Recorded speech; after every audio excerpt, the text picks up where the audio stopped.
Platform पर action series film को लेकर काफ़ी ज़्यादा भीड़ मची, एंड उसी भीड़ में एक नई कुछ कॉन्सेप्ट लेकर आना, तो क्या कुछ आपके लिए इसमें चैलेंजिंग रहा है? किस तरीके की आपकी तैयारी रही एक नई सीरीज को लेकर आना, वो भी OTT प्लेटफॉर्म पर, वो भी एक्शन? जी देखिए, ये कहानी जो है कि रेगुलर एक्शन सीरीज़ नहीं है, मैं दोबारा से कहना चाहूँगा, और मैं पहले भी कह चुका हूँ कि ये कहानी OTT पे ज़रूर आ रही है, बट ये OTT पे पहली बार आप इस स्केल पे इस ह्यूमन एक्सट्रैक्शन की कहानी देखेंगे। एक्सट्रैक्शन की बहुत सारी कहानियाँ बनी हैं, एस्पिनाज पे बहुत सारी कहानियाँ बनी हैं, बट ह्यूमन एक्सट्रैक्शन की कहानी इस स्केल पे सीरीज़ पर्सपेक्टिव से पहली बार बन रही है।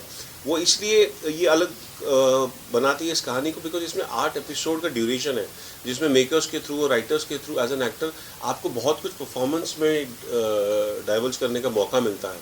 इट्स नॉट ओनली लिमिटेड कि आपको इतनी देर में करना है, बिकॉज एक्टर के पास जो I mean performance oriented scenes होते हैं या स्क्रिप्ट होती है, that is the most crucial part. वो तभी निखर के आती है जब राइटर के पास मौका हो उस कहानी को अच्छे से पिरोने के लिए। तो जिस तरीके की कहानी उन्होंने लिखी है इसमें, वो एज एन एक्टर आपको उस पर काम करने में बहुत मज़ा आता है। And I am 100% sure that ऐसा लोगों को लगता है कि OTT पे बहुत भीड़ है और बहुत सारी ऐसी कहानियाँ बनती हैं, but I please mark my words, ये कहानी बहुत अलग है।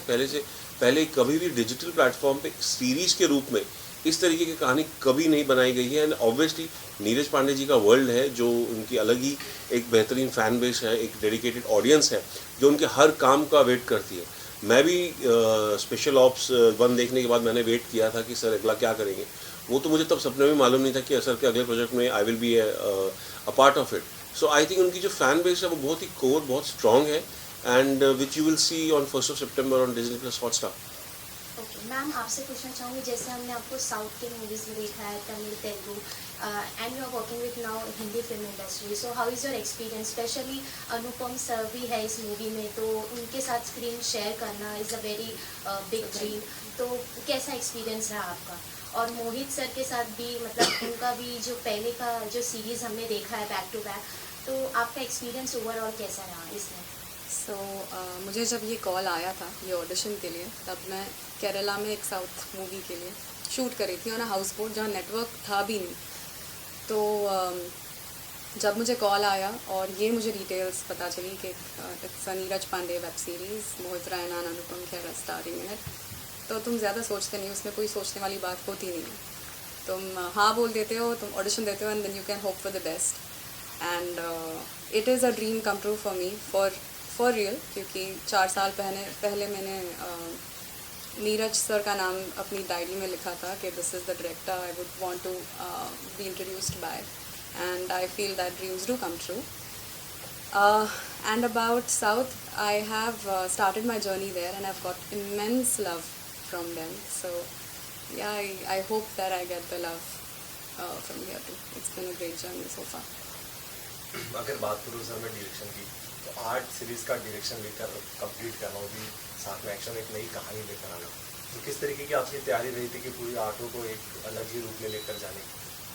तो मेरे को जब नीरज सर ने बुलाया, पहले तो ये मेरा नीरज सर के साथ दूसरा प्रोजेक्ट है।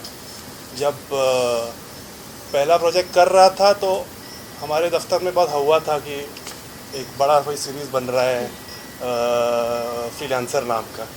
फिर बाद में जब मुझे पता चला कि वो स्क्रिप्ट मेरे पास है, मुझे करना है, तो और मैंने पहली बार स्क्रिप्ट पढ़ी, and I saw the world कि इतना बड़ा वर्ल्ड है। शुरू में तक कुछ नहीं पता था कि कैसे होगा, लेकिन वी हैड 6-7 महीने का बहुत डीप प्रेप था हमारा, एक बहुत ही एक्सटेंसिव क्रू था। 3-4 महीने सिर्फ रेफरेंसिंग और डिटेलिंग होती है ऐसी कहानी में। जब तक आपको दुनिया सच नहीं लगेगी आपको कहानी बचेगी नहीं। तो 6-7 महीने का हमारा डीप प्रेप था, बहुत डिटेल में काम हुआ है। जैसे मैंने पहला मेंशन किया था कि मोरक्कन क्रू का भी साथ था, इंडियन क्रू भी बहुत स्ट्रॉन्ग था। वी हैड बहुत एक्सटेंसिव रीडिंग सेशंस हुए हमारे पूरे सारे एक्टर्स के साथ। वो 6 months ऑफ कास्टिंग प्रोसेस था। Apart from the characters, primary cast तो हमारा हो गया था, बट हमारी कास्टिंग वर्ल्ड ओवर से हो रही थी, तो उससे सबको लाने में बहुत मेहनत गई। हम लोग ने किसी फिल्म का रेफरेंस नहीं पकड़ा। बहुत सारे डॉक्यूमेंट्रीज़ और उस दुनिया को किस तरीके से असलियत में देखा जाता है वो आपको डॉक्यूमेंट्री से ही समझ में आएगा। तो that was the main reference कि ऐसा लगे कि कैमरा आपने उधर छोड़ दिया है और आप उसकी दुनिया देख रहे हो। वो हमारा एम था and I truly feel we have captured. Tyre action sequences, emotional trauma, roller coaster rides, आपको इस कहानी में हर तरीके का इमोशन देखने को मिलेगा। इट्स देखने में ये सिर्फ आपको अभी एक ह्यूमन एक्सट्रैक्शन की कहानी दिखती है, एक्शन बेस्ड, बट इसमें एक्शन के साथ बहुत कुछ ज़्यादा इमोशंस, ह्यूमन इमोशंस इन्वॉल्व हैं।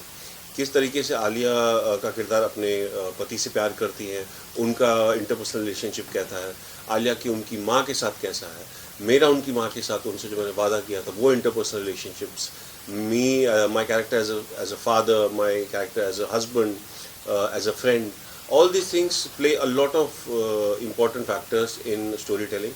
So I think जो as an actor, as a performer, जब इतने diverse atmosphere में आपको काम करने का मौका मिलता है तो it's a experience you always cherish.